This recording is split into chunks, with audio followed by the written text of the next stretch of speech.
I'm very excited today.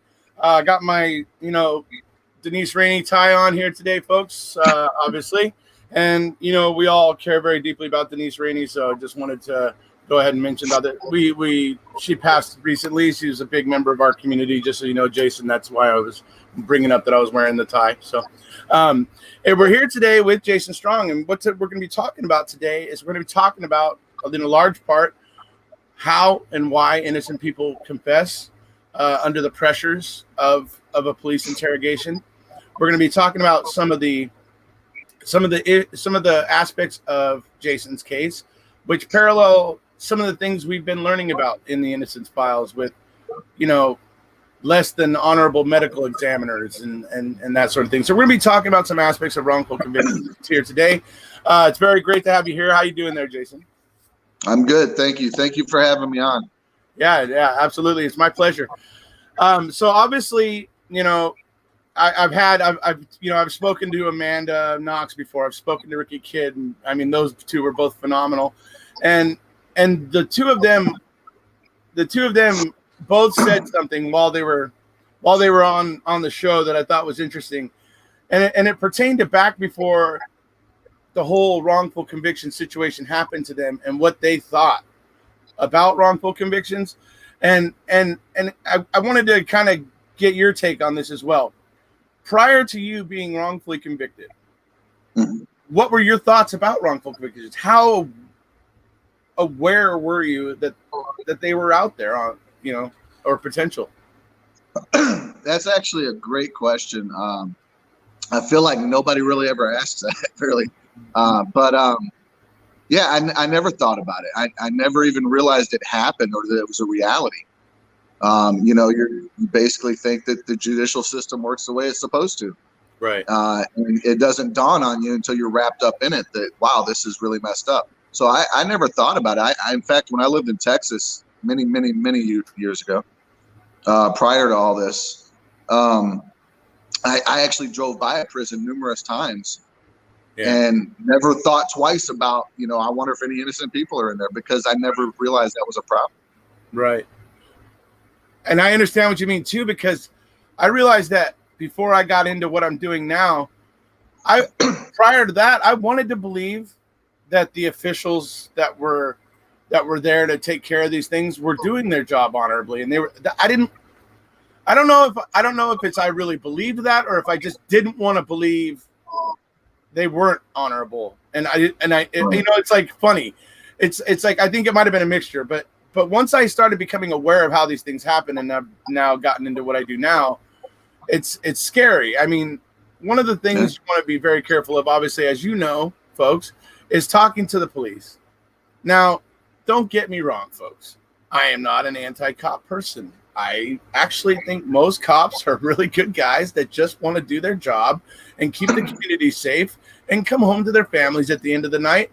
And that's really what they want. I believe that with 90, great percentage of cops. However, occasionally we get some bad apples, and they sometimes get a little bit misguided, and then they're unwilling to course correct.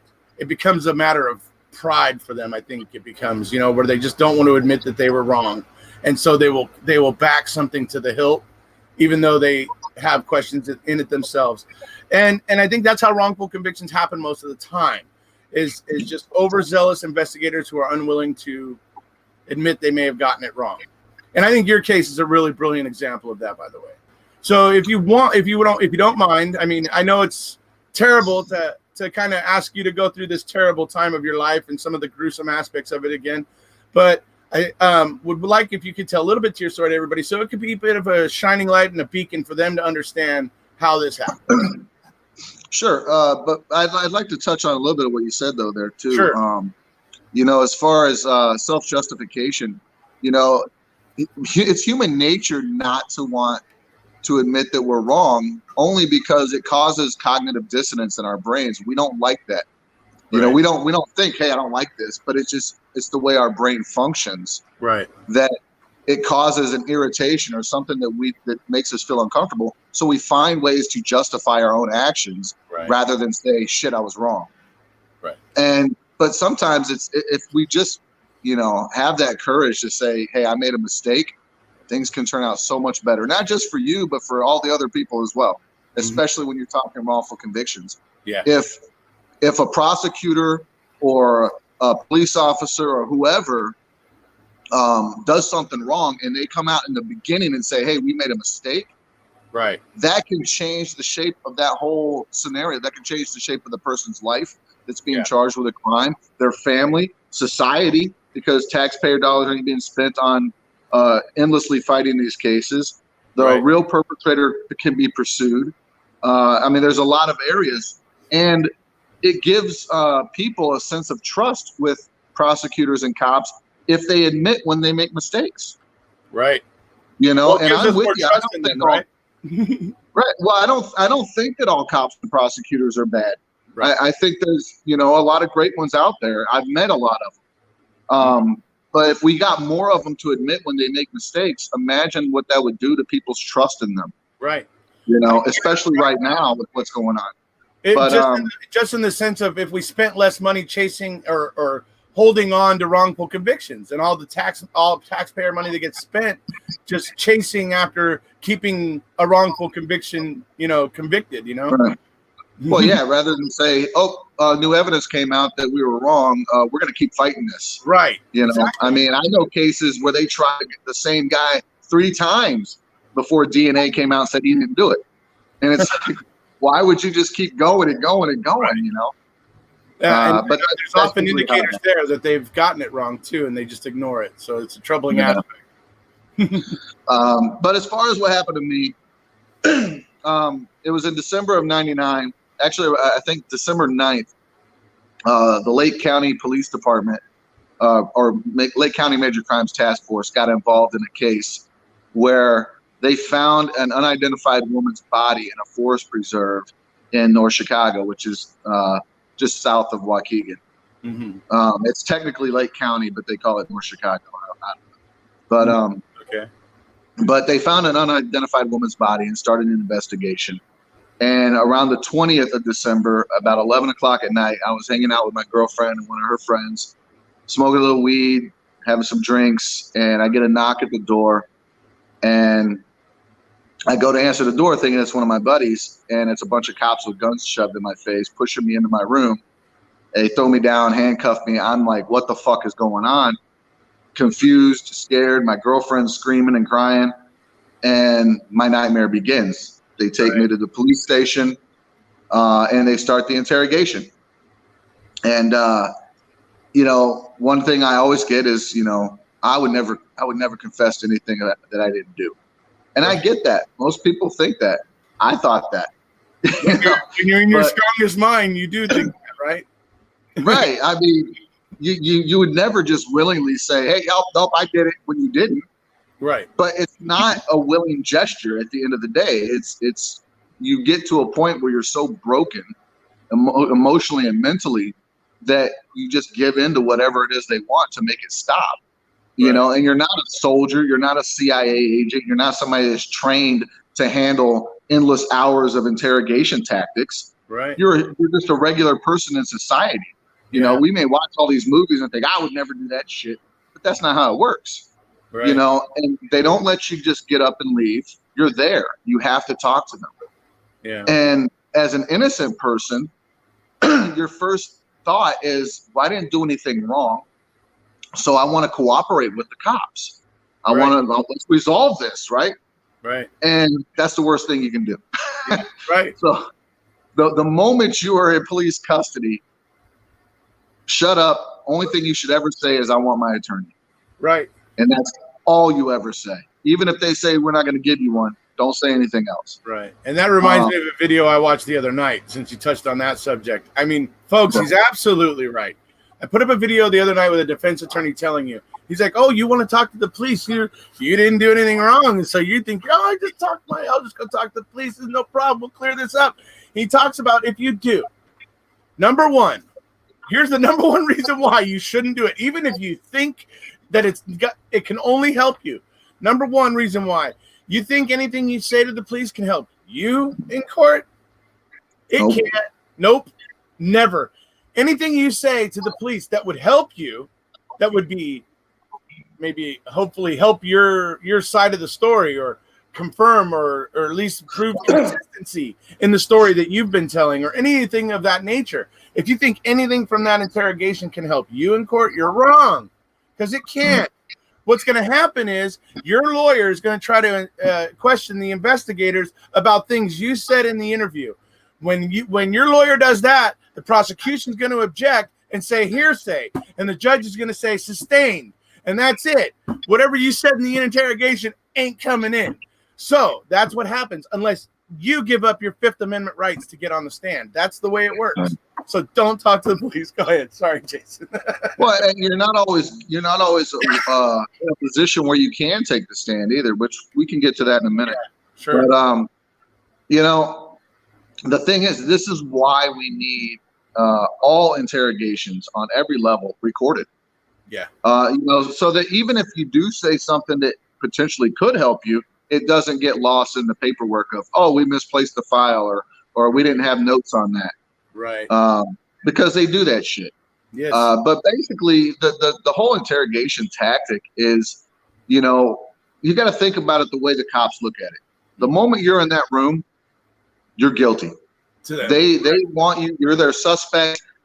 Everything you do and say is going to be a sign of guilt, and they're not going to see it any other way. Right. They're not just questioning a random person. You're their guy. Right. And so they're going to keep on it until they get what they want. And what they do is they use things against you. They show you, which I'll get to that in a minute, but they show you horrible, grotesque photos of injuries to the person's body, autopsy stuff, things that, most people don't want to see. Right. That can be disturbing. You're already scared and confused. They start saying, hey, we found evidence in your vehicle, which isn't true, but that confuses you even more. Right. Because they're allowed to lie to you, know.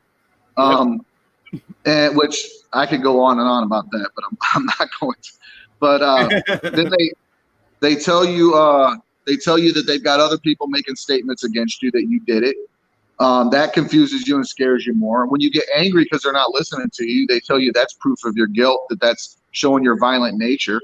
When you get defeated and feel like there's no hope and you start to cry, they say, well, that's proof of your guilt, because now you're showing remorse. They threaten you with long prison terms. They threaten you with rape. In my case, they told me, look, you're going to go to prison and you're going to be raped by a bunch of, and of course they use black guys as the term, but we won't go into that. Right. But they did everything they could to scare me.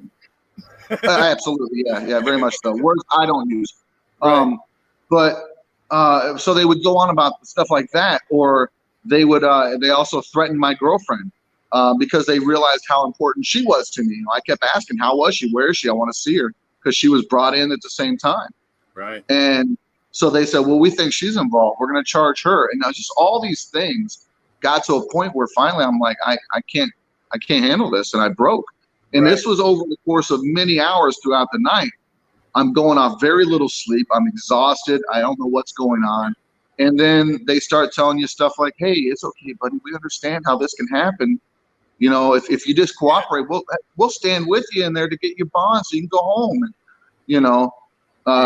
things like that. That's the tools they use so that you eventually break. Pool, though. That's really dirty pool that they're able to do that. I mean, they're threatening you with doing something to your loved ones. I mean, that's to me such an out of bounds tactic that the courts allow. I just, it's mind boggling. That's probably where lying shouldn't be allowed. I don't think. Right. I get why they say, oh, it's okay, because like if you're lying against somebody that's a career criminal, they know the game. Right. So I mean, I get that, but when you're lying to a person that's innocent and just trying to cooperate with you, all it does is confuse them and scare them even more, because now they're like, what the fuck is going on?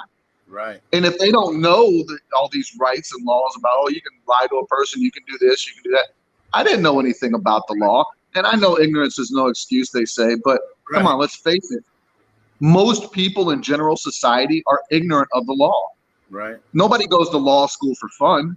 Right. Nobody picks up legal books for the joy of it. It's you have to be thrust into that world, or you have to choose that as a career. It's a very esoteric world. It's not something you just, oh, hey, I picked up a law book at the store today. I think I'll do some summer reading. Right. You know? Right. So, Ooh, this case law is very interesting. No, anyway.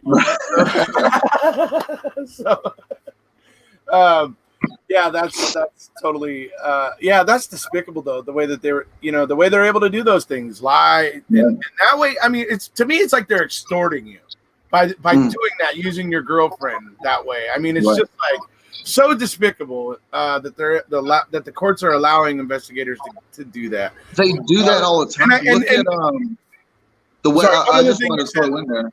Go ahead. Sorry, one of the things you said though that was interesting is the difference between a career criminal and like Joe Blow off the street like you were.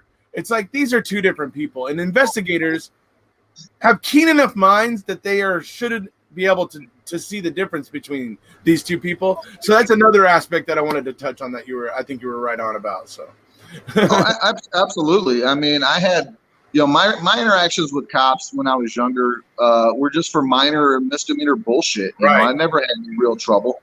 Right. And so for me, this was like, what the fuck is going on? You know? Right. But on a whole new level. Talk about the way they lie to you and play these games, or they'll do like you said with their family members. You know, one of the cases I always bring up that reminds me of how they do that is the West Memphis 3 and the way they got their Alford plea, which was basically saying, hey, look, you might get your hearing one day, but in the interim, your buddy's going to be executed. Or you can sign this plea. It's like they literally, I mean, figuratively, they're putting a gun to their friend's head and saying, sign this form and get out now, or we're going to kill your friend. Right. You may get fully exonerated, but you won't have him with you anymore, basically. Right.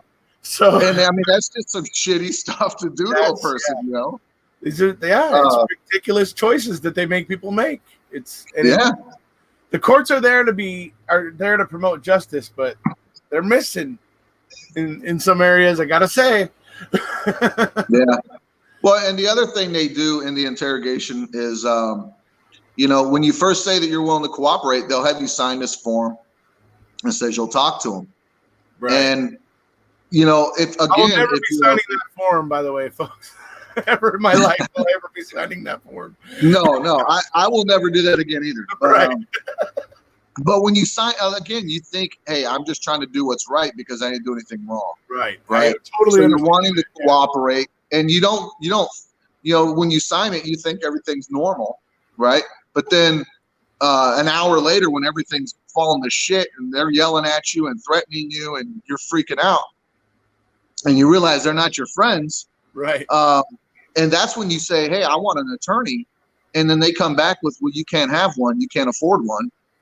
And so then you're like, that kind of confuses you because, I mean, right, we're taught when we're growing up, everybody has a right to an attorney.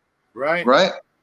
And, those are the few laws we know about ourselves. But but you keep saying, I want an attorney and they won't give you one. It makes you think, even if they don't have to say it, but it makes you feel like maybe you signed away that right when you signed that paper. And that's kind of how they kind of make you feel by saying you can't have one, you can't afford one. You said you talked to us, blah, blah, blah. And it's like, well, what other conclusion are you supposed to draw? Right. Yeah. So at that point, you feel like you're just fucked.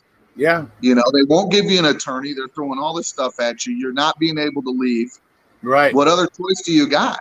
Well, yeah, I would say what I would say this maybe. What do you think about this?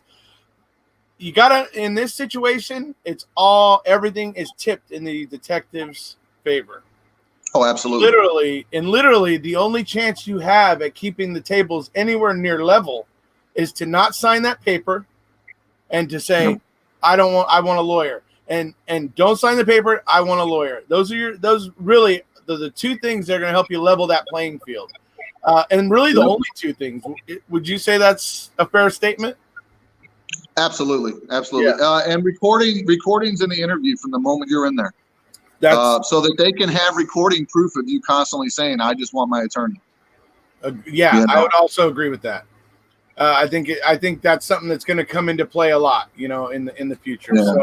And we need to But know it's if something that suspects were should trying already to, if suspects or if, individuals were trying to assert their rights. And we Right. should know that, because obviously the detectives are often going to downplay that. Well, the problem is that this should have already happened. This should have already taken place. Yeah. I remember when I was locked up, there being talk and there being, actions done to try to get where they have interrogations recorded.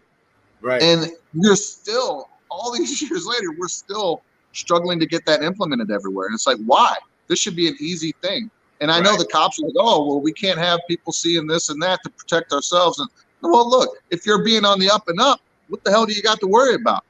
Right. If you're not in there smacking a phone book across somebody's head or sticking It's like a gun they tell in us, right? If you're not doing anything wrong, then you don't have anything to worry about, right? Right. Turnabout's fair play, right? Yeah. So, I always love it how people who have high and mighty little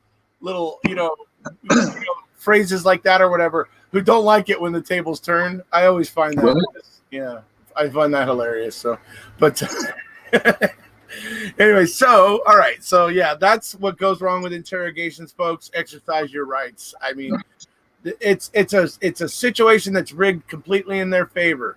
It is completely rigged in their favor. The only chance you have of evening those playing tables or that playing field is to not sign that damn paper. You can tell them you can take that and stick it up your wazoo, and then I want a lawyer, because if you sign that paper, they've minimized your rights, and so you don't want that to happen. Most of the system, going through the justice system, the courts and all that, it's mostly designed against you.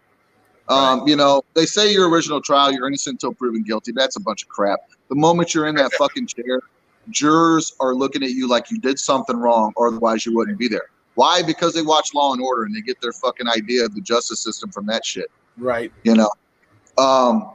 Going back to people want to believe their elected officials and stuff are good people, and they don't want to believe they're bad people. So yeah, absolutely. But and that would be fine if we held those that do wrong accountable, which we rarely ever do. Right. But from the moment you're arrested, as we just talked about, the deck is stacked against you in interrogation. Right. The deck is stacked against you at trial, and then the deck is stacked against you through all your post-conviction remedies.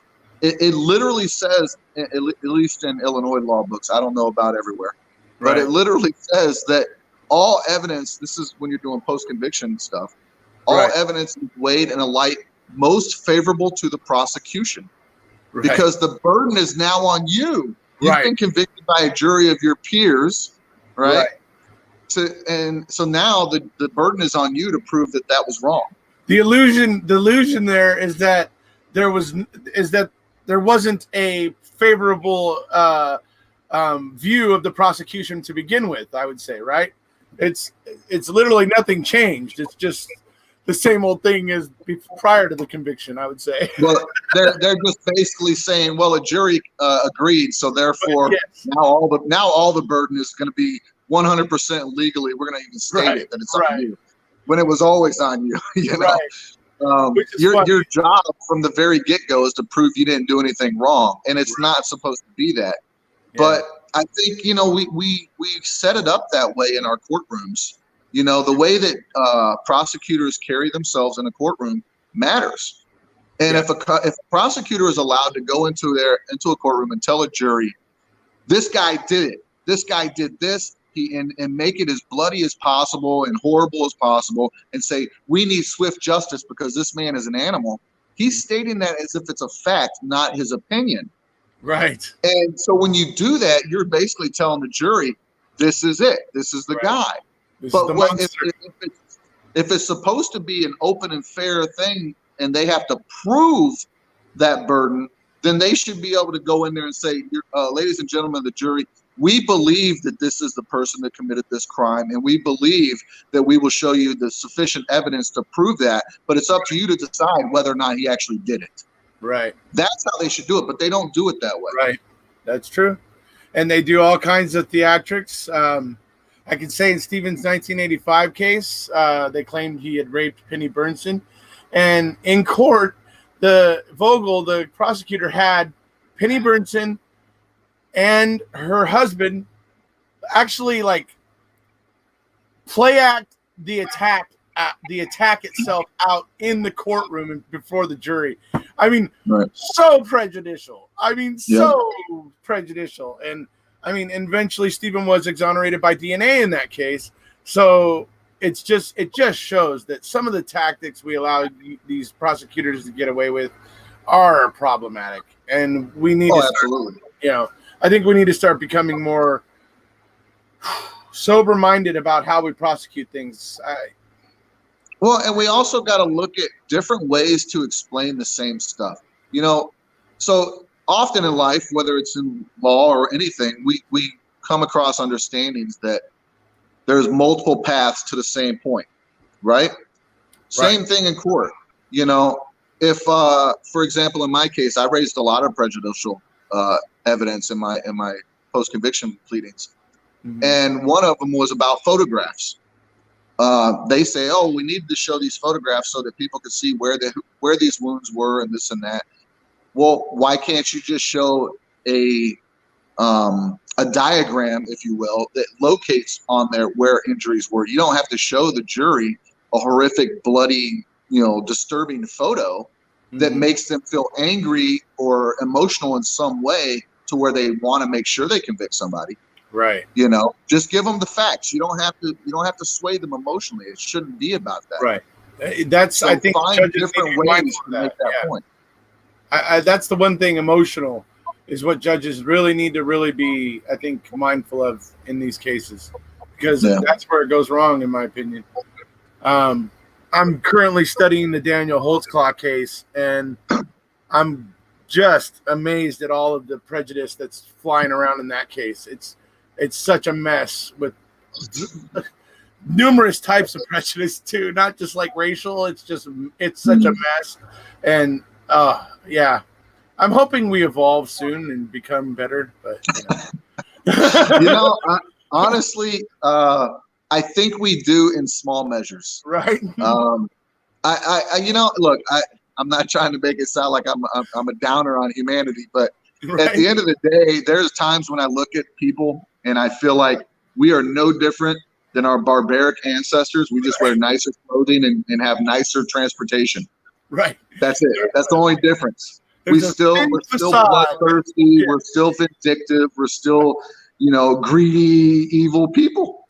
Yeah. Right. And there's a lot of us that have compassion and love, and that's great. And we should strive to do those things. Right. But at the end of the day, we're not different from the people we were thousands and thousands of years ago.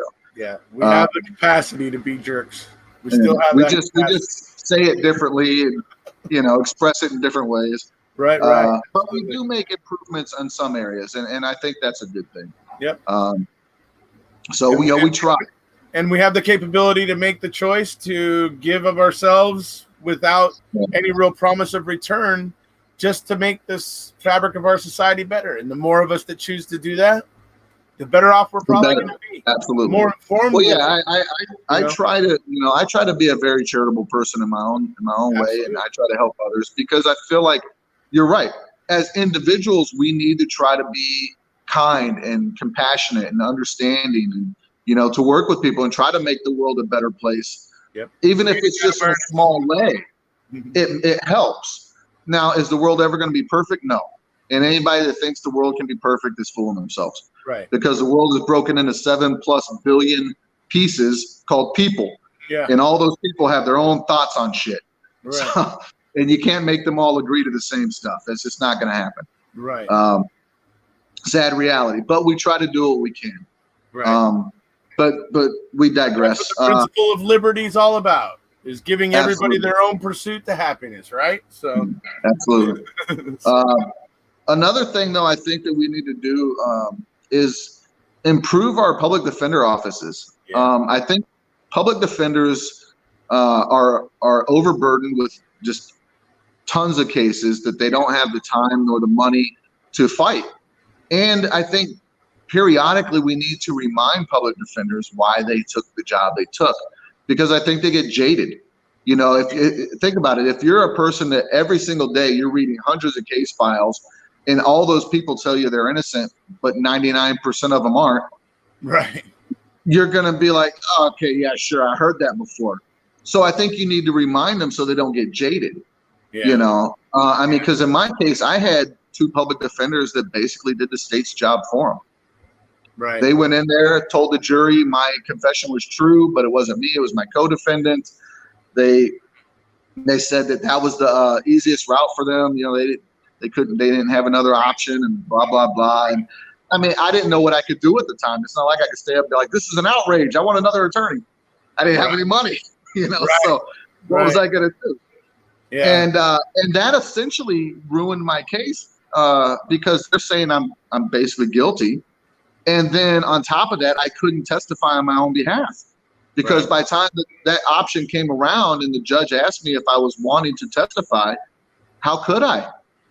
I'd basically have to go up there and say, my attorneys are full of shit. None of this ever happened, blah, blah, blah. I mean, who's going to believe that? Right. Yeah. It puts you in a disadvantage. Definitely. Yeah. that's a messed up situation, but I know what you mean by that because I remember back when the Grim Sleeper was going through court. He was a guy caught here in LA. He had victimized some prostitutes and stuff over in LA, down kind of over just on the west side of LAX in the neighborhoods over there. And he went for about 10 years and then suddenly it all stopped. And then somewhere in the 90s, it started up again and there was a new string. Eventually it just so happened they arrested this guy's son on something. His DNA was a very, very close, resemblance to the Grim Sleeper's DNA. But anyway, so they ended up catching his dad. And dad was the Grim Sleeper. The thing was interesting is the public defender that was defending him, and he was guilty. I'm not trying to say he wasn't guilty, but I watched his public defender at one point was literally about to break down in court because he was being pressed by the prosecution to be ready for something. And he eventually just looks at the judge. He goes, Judge, he goes, I have this many other cases that I'm working on and da da da da da. I have this case which is just phenomenally, and I can't deal with. I haven't gotten ready this thing that they're talking about. If you want to put another public defender on the case, go ahead, Judge. Get me off of this case. Go ahead and put it. I mean, he is ready to wash his freaking hands of it, and he's trying to walk away from it. And the judge, is just like, oh, wait, hold on a second. Hold on, hold on. Okay, you need a little more time. It's so funny. So the judge is talking him down. But I was watching that guy melt down, and I'm like, that guy's overworked. I was just like, oh. I mean, that's how public defenders are in a lot of offices around the country. They're overburdened. They don't have the money for investigations. They don't they don't get paid hardly anything. Right. And then their desks are stacked endlessly with cases. It's like you get rid of a few, they're going to stack twice as many back up. Right. So it's terrible. And so, there's something we got to do about that. Yeah. And you touched on another thing too that I just want to make a quick point about was you mentioned that DNA was present in that case. People need to realize and remember that most cases do not have DNA. Right. A lot of them. A lot of people love to live by that. DNA, they had DNA. We see it on TV all the time. It's wonderful. It's a great thing when it happens and when you have it, but it's not in most cases. Right. We didn't have DNA in my case. Right. Which always was funny to me in a way. I used to tell my grandmother and my mom, they were like my special forces when I was fighting this war. I used to tell them that, the state's theory was basically that me and my buddies killed this woman in my room and transported her in my vehicle and all this. And this was a bloody murder, right? This woman would have bled profusely and all this. So I'm like, how the fuck is there not a single shred of evidence that they're saying that that's what happened? Right. How is there not a single drop of blood, hair, anything, anywhere? Right. And, their idea some kind of hint, everything so perfectly. Come on. Right. Right. But so it's I used to laugh about that all the time. It's the same with the Avery case. There's no trace of this bloody scene that they claim took place. But yeah. Yeah. You know. Well, it's like, look, I lived like a bachelor, man. My house wasn't, spectacular. Right. I had beer bottles and, dirty dishes. And Right. like, How old were you at the time? 24. 24? Oh, yeah, I'm sure. It was a total bachelor pad, right? Yeah, absolutely. Right. It wasn't nice and sparkly. I didn't have chandeliers and, Right. but yeah, that was their every theory. Tuesday and Thursday and dust Right. for you. That was their theory, though, that I just cleaned everything perfectly, but then it happened there, and of course, their other thing. This was the part I thought was funny too, is they tried to make it look like the clothes the victim was found in were mine, and I'm like, well, that doesn't make any fucking sense either. Like, so you're gonna say that I cleaned everything up perfectly, not a single shred of evidence, but then I would put my own clothing on the victim? Clothes on her, right? I mean, why wouldn't you put hers on her? Are we assuming she was walking around with no clothes, and then that's why I put clothes on her? I mean, what's the? I never understood that. That's what Zellner calls the idiot savant argument. The state was expecting you to be an idiot savant. Right. So. I mean, I just never got it. I'm like, what the hell? How does that even make sense? But I had no defense. If I had a defense, they would have tore that case apart. Oh, but I didn't have any real defense. So yeah, and the public defenders definitely are overwhelmed. So let's talk a little bit about, because I want to get into the faux medical examiner. Let's talk a little bit about how your case ended up getting solved, so that to what actually happened, and so so that we can talk a little bit about your faux medical examiner and your prosecutor who claims that when the victim was eventually identified, that identity had no bearing on the case. So despite him saying in trial, if only we knew that information. Right. So again, the state's theory was that me, Jason Johnson, and Jeremy Tweedy, who were my co-defendants, who never were charged with murder, that the three of us picked this random woman up, took her to my place, tortured her, killed her, and dumped her body the next day. So all this happened in the span of one night, and the medical examiner agreed with all of our confessions and said that all the evidence supported it, and that she had been burned with wax. And Jeremy Tweedy said, yeah, that's what we did, and all these different things. And keep in mind, when I was at trial, we didn't know who the victim was yet. Right. And that was an important, critical thing that we never learned for 7 more years. Right. I was in prison when we found out the identity of the victim, and that's when, as you mentioned, Mermel comes out with I don't have the actual quote, but it's something to do with the identity isn't important. We got the guy. Taxpayers don't pay us for intellectual curiosity; they pay us for convictions. Yeah. Something along those lines. And it's like, come on, I mean, how would you not at least want to make sure once you had this new information, because it opened up a door to a whole bunch of new stuff. Yeah. Me and my family, we were fucking ecstatic. We were like, holy shit, we got new evidence. Look at what this is pointing to. Now we know who she was, where she was from, who she associated with, what county she lived in, who her family was. We knew a hell of a lot more that we didn't know before. We were happy. They weren't. In other words, what does that tell the kind of information that would help you find people that actually wanted to do her harm, right? Exactly. So you would think that in the essence of wanting to try or to find real justice, right? In the effort to find finality, right? That's what they always claim they want. Then you would think that they would say, okay, we have this new piece of that puzzle. Let's follow it through, make sure we did everything right, and then we can put this thing to bed and not have to keep appealing it every year, right? You would think that's what they would want to do, but they didn't want nothing to do with it, right? And I could go into more it was going to go.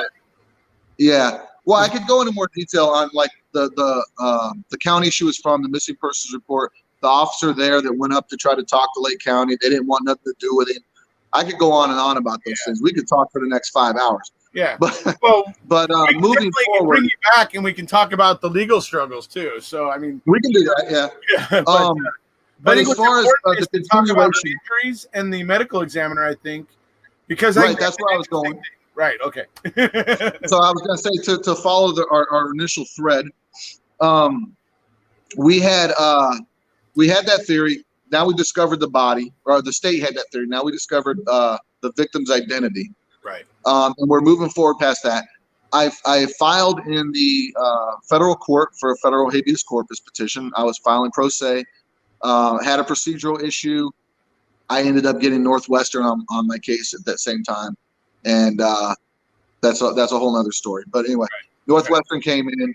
They're investigating things, and they get together a forensic pathologist to look at everything. And while that's happening, the Attorney General's office reaches out to us and says, "Hey, let's talk." Mm-hmm. And while that's happening, Lake County's getting a new prosecutor in Mike Nerheim. And Mike Nerheim's coming in on the platform that, hey, I'm going to make change around here, and I'm going to look at some of these cases claiming innocence and see if there's any legitimacy to that. I'm going to create an integrity unit. Right. And he started creating a rapport with one of my attorneys. And so he joined the discussion as well. Mm. And we all said, well, let's have our own independent people. We all agreed to reinvestigate. All right. And then we all agreed to have our own independent pathologists review the evidence. Right. And 3 separate pathologists, also peer-reviewed, came back with the same conclusion that I couldn't have done this, that the state's entire theory at trial was wrong. Right. And why was it wrong? Well, it didn't happen the way they said. They said, we tortured her, killed her, dumped her body the next day, one night thing. But in actuality, when her body was found, she had been dead for days. Right. It wasn't the night before she was dumped. Right. She had been dead for days. And the injury that led to her death was sustained even further back than that. Right. And that she had numerous injuries throughout her body that were similar, but in various stages of healing, indicating that she had been tortured for many weeks, if not months. Right. So it just threw everything out. And then they said one night out of the water. Right. Absolutely. That's done. And then the part about the wax, they said, well, she had no wax on her. She wasn't burned. What the earlier guy said was proof of that was actually signs of decomposition. Discoloring of the skin, sloughing of the skin was signs of decomposition. It wasn't accelerated because it was wintertime in Illinois, but there were signs of it. And right. Furthermore, she was in such a state physically, her health was so bad, she had pneumonia, that she wouldn't have even been out on the streets to run into people in the first place. Right. So there was a lot of different factors. So now you ask, well, why did that medical examiner in my trial get it so wrong? Right. That's right. First thing people want to know. Right. In my civil suit, we deposed him, and according to my attorneys, he never even went to medical school. He went to some fly-by-night place in the Dominican Republic, closed down for fraudulent practices. He's basically, from what they tell me, he's a fraud. Yeah, that's what he wasn't. Like. He shouldn't have been practicing what he did, and he's still doing it. He just moved to Wisconsin. Oh, Wisconsin's got enough bad apples. You kidding me? I know, but it's I look at that and I think, how the hell did this guy work in that field for so long and nobody ever checked his background? How many cases did he take? Right. Yeah. I mean, I don't even know. I don't have access to all those cases that he's worked on. I still wonder that. How many cases did he work on? I mean, if he could miss the fact that those injuries happened over months, if he was missing that, I mean, dude. I mean, it seems like the guy is very qualified. My mom and grandma noticed that shit from fucking photos in court. They were like, doesn't it look like those injuries are healing in different stages? Right. Jeez. I mean, most people can figure that out, right? Why couldn't he? Well, you know what it comes down to then? He was a puppet for the prostitution. Oh, absolutely. The prostitution. That might have been Freudian, but anyway, the prosecution. All right. So, all right. So yeah, that's just out there. And then, like I said, the fact that the prosecutor ends up saying that the victim's identity is just not important. Yeah. The fact that you even said he said, "If only we knew" at the original trial, Yeah. right? He was saying, Yeah. it's like, well, I'm paraphrasing. I don't remember his exact words, but basically they mentioned the importance of knowing that knowledge, and then later he's, oh, no, it's not important. I wonder if judicial estoppel could have been argued on that. But anyways, Yeah. you eventually got out, so it's unimportant. It's moot at this point. Problem is you can't do much against prosecutors. Right. You know, I mean, they can bend the rules a million different directions and nothing hardly ever happens to them. Yeah. They don't even get disbarred half the time. Oh, in fact, in Romel's case, he was allowed to retire. As he was being pushed out, they said, "Hey, just retire." Right. Yeah. Yeah. So that doesn't surprise me. They all look out for each other. I mean, over in Wisconsin, we have one of Brendan Dassey's lawyers, Lynn Kaczynski, who was just a couple of years ago was found guilty by a jury of harassing his clerk. He did some really, really creepy stuff. Like he went when he had been ordered not to be there anymore and not talk to her. He like went and sat in the same room where she worked, across the room with this little cat toy. Nobody knew it was a toy at first. They thought he was just sitting over there meowing, but he apparently had this little toy, and he would just sat across the room like meowing at this woman. Anyway, he eventually was found guilty by a jury, and the judge literally right there from the bench said, you know, he was staying the sentence or whatever. Len didn't have to serve a day. It was back to work in the public defender's office. And it's just like, that's Wisconsin for you. Yeah, I mean, the sad reality is stuff like that happens a lot. But I mean, in fact, I read a study, and I know I'll butcher this because I don't remember the exact numbers, but I can give you the gist of it that I read in prison that was talking about how they had reviewed numerous cases of prosecutorial misconduct, and of the countless cases that they had, a tiny percentage ever had anything done to them. The rest of them, it was all slaps on the wrist, go on about your business, and they continue to do the same shit. Right. And that's part of the problem. Look, I'll be the first to say there's good prosecutors, there are good cops. I'll be the first to say that. But if we want to continue that, to have those, we have to hold accountable the ones that bend the rules and break the rules that they took an oath to uphold. Yeah. If you take an oath, I was just going to say, if you take an oath that says, hey, I will defend the rules and laws and Constitution and the people and this and that, and you break all that, I'm sorry, there should be a consequence. If I did half of the shit some of these people do, I'd be in prison. Right. Ironically, I was in prison for shit I didn't do. Yeah. So and I think that's why it's up to us a little bit, to uplift the ones that are doing right. One that strikes me is James Farron, down in, I believe it was Alabama or whatever it was. It was from the Pink Gun Mystery from one of the Nightlines. Anyway, James Farron, he was completely chasing the wrong person. He eventually realized he was completely chasing the wrong person. Dude backed off, released the suspect, and went and rebuilt the case against her husband, who was the guy who had actually done it. Wow. A lot of work, but he did it. He did the right thing for the sake of doing the right thing. And so guys like James Farron, I will sing their praises. I will sing their praises to the hilt. But at the same moment, I will tear fuckers like Ken Kratz down. And I will tear them down with much, relish. Absolutely. So. Yeah, I'm all for holding them accountable. But yeah, you have to also acknowledge, like you said, the good ones. And I've met more than a few of them, that do outstanding work, despite people being against them for doing it. That they're going, I know cops that their whole department was like, you shouldn't be doing this, you shouldn't be doing this, but they did it anyway because it was the right thing to do. And those are the ones that you need to applaud and say, hey, that's what you should aspire to be. Don't aspire to be a Vic Mackey. I don't know if anybody remembers The Shield, but that's actually the cop that had it in for me. That's what he reminded me of, was Vic Mackey from The Shield. Right. Your audio just went a little bit funny.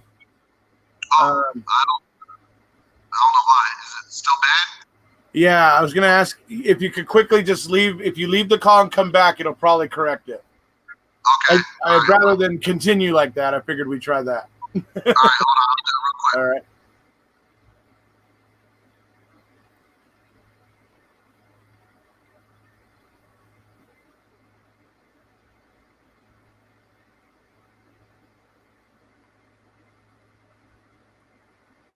Here he is, folks.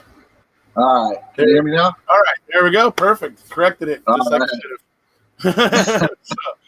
All right. Yeah, that's. I mean, interesting stuff. So, it's to me, these are common themes. Like with your medical examiner, in your case, where it's very much like what we see with Hain, who's buddies with Mike West over in Missouri, where they do a lot of the things. But that guy Hain he kind of had janky qualifications too. He wasn't like actually a real medical examiner. He had, I guess, just enough credentials to hold the job, I guess, but he was really not like not an MD, I think, or something like that. But and I don't know, but that and bite mark, I mean, all the things that we see that come out, in wrongful convictions kind of over and over again.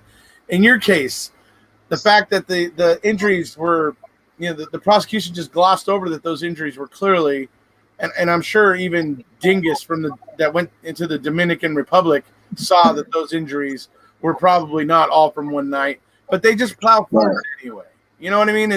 We got to stop with this convictions for their own sake, because that's how things like this happen, and that's how this is how states end up throwing thousands and thousands, maybe even millions eventually, against keeping wrongful convictions, convicted, just so that they don't, just to save face and just so they don't have to. It's like, no, you know what? It would be more prudent is just own it earlier, and then save the taxpayers all that money you were gonna waste fighting it, so that can then probably cover any settlement that might end up being due to that person, right? So it's like, let's get more economic about this. Let's get more logical about where, how we do this. I personally think that's what needs to happen, but we're human creatures. I agree. And we agree. have pride, so go ahead. No, I agree with that. I think that, it's a multitude of things.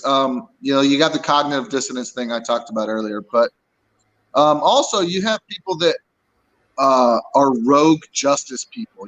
They feel like it's our duty to make sure that somebody's punished.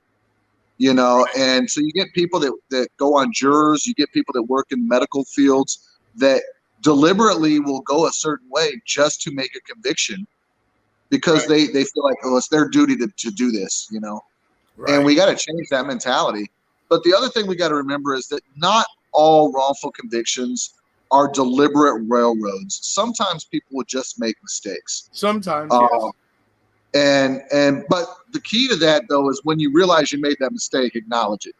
But the main point I want to get to is what you just said, about the cost of it all, right? If they just did it right in the first place. People need to realize that when wrongful convictions happen, it creates a multitude of victims, not just the person that was originally killed, okay? Yep. And not just the person that gets wrongfully convicted and goes to prison, but their family is impacted. Right. The family of the original victim is impacted, because once everything is reversed, their wounds are opened all back up again.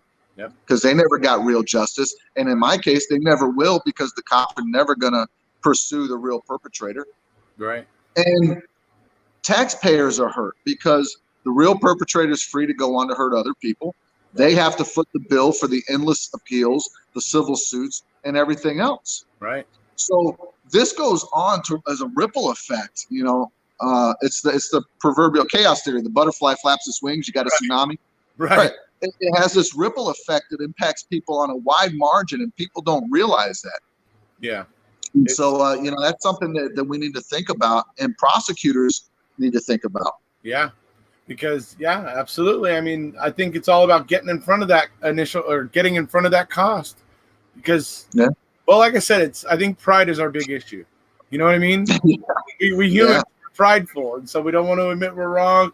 The cognitive dissonance that you were talking about. So, that's where we're at. So, I actually do want to have you back because I want to actually get into you with talking to you about what your legal struggles were like in terms of fighting your wrongful conviction. I want to ask you about procedural bars and what you ran into with the procedural bars and how often you wanted to tell the state where they could stick their procedural bar. So I want to go through all of that eventually with you at a later date. So I'd be happy to. I especially like to talk about, the work Northwestern does, because I wouldn't be here today if not for them. Those people are wonderful. They are. So I'd be happy to do that. Here and all the work done over at the Center for Wrongful Convictions of Youth and all that. So and all good people as a whole. But yeah. I don't know if you do this, or do you do like questions from your audience or anything like that, or no? We can. If anybody has any questions, we do have Scales of Injustice here, who Yes, Tracy. How you doing, Tracy? She's here. We got Not My Verbiage here. That's Linda Kay.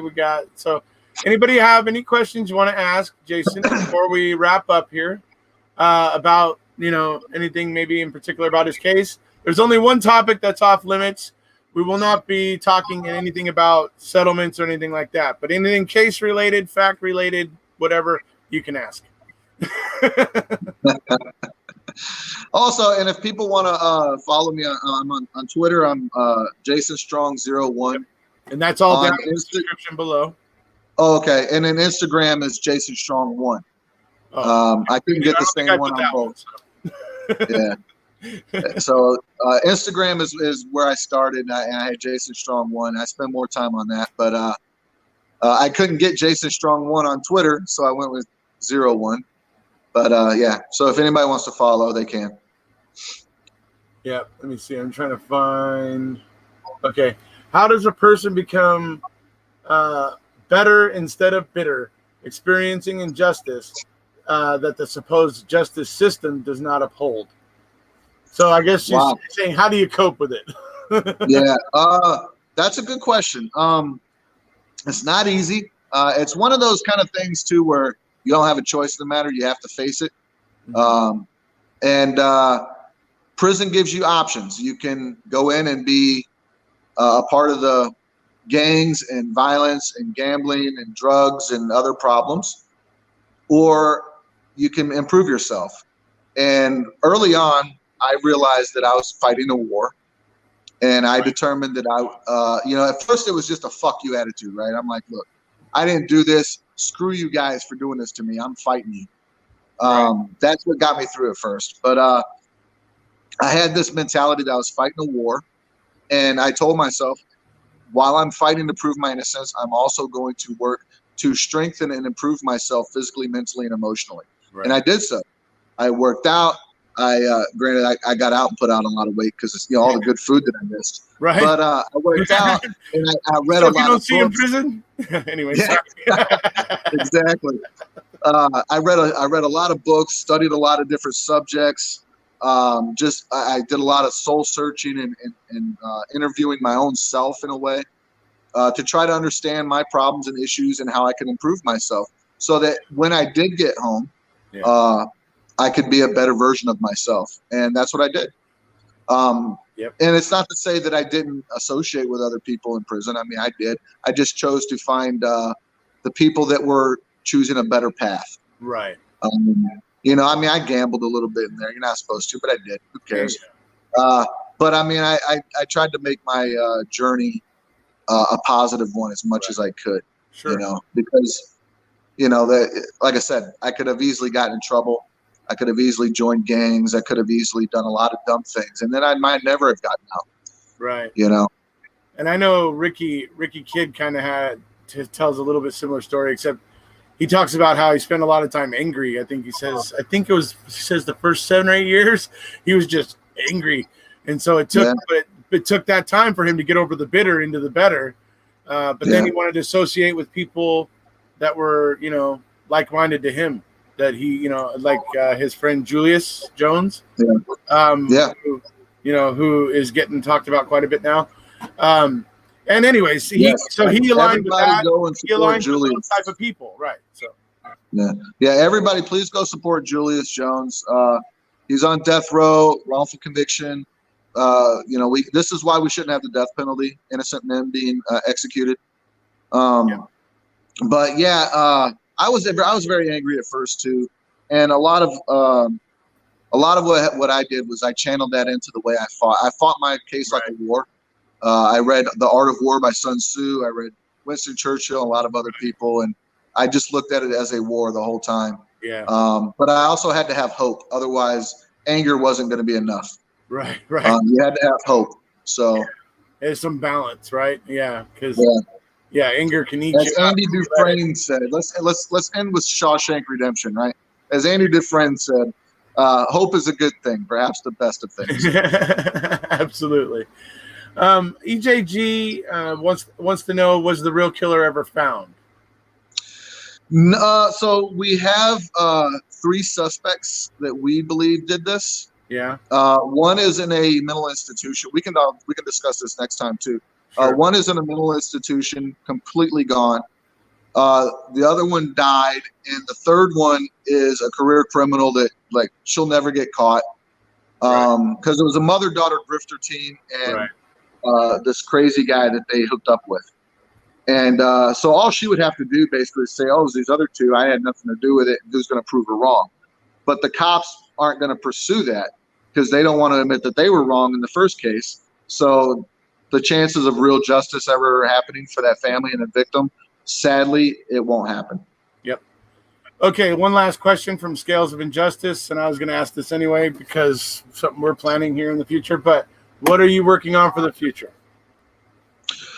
Oh, wow. A lot of different things. I just started my LLC for Burning Image Productions. I'm wanting to do a lot more work on documentaries, some films, short films. I want to eventually work in Hollywood on some films, TV shows, writing a book, do a lot of different things like that. And then I just hobbies. I like to play music, things like that, video games.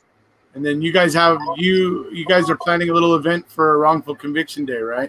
Yeah. So I'm on the Wrongful Conviction Day planning committee with the Innocence Network, and Wrongful Conviction Day is October 2nd.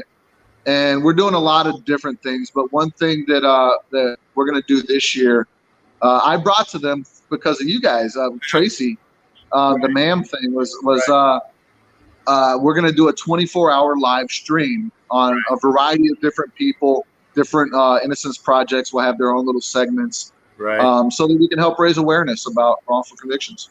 Right. Absolutely brilliant. So I think that's brilliant. I obviously am very much looking forward to the content from that. And I just will say that we are looking to probably try to pick up where you guys leave off and do a 24-hour stream, still in the same spirit of Wrongful Conviction Day and Wrongful Convictions. So we're looking to try to just come tag on to the end of you guys. But obviously I can't wait to see what you guys come up with because I think it's going to be brilliant. So I agree. I'll actually bring that to the committee. Okay. Maybe some people that don't have a time slot in R24 might be willing to reach out to some of you guys. Perfect. To join in on theirs. So be happy to speak to anybody that wants to come on and talk about wrongful convictions. So yeah, absolutely. I'm absolutely open.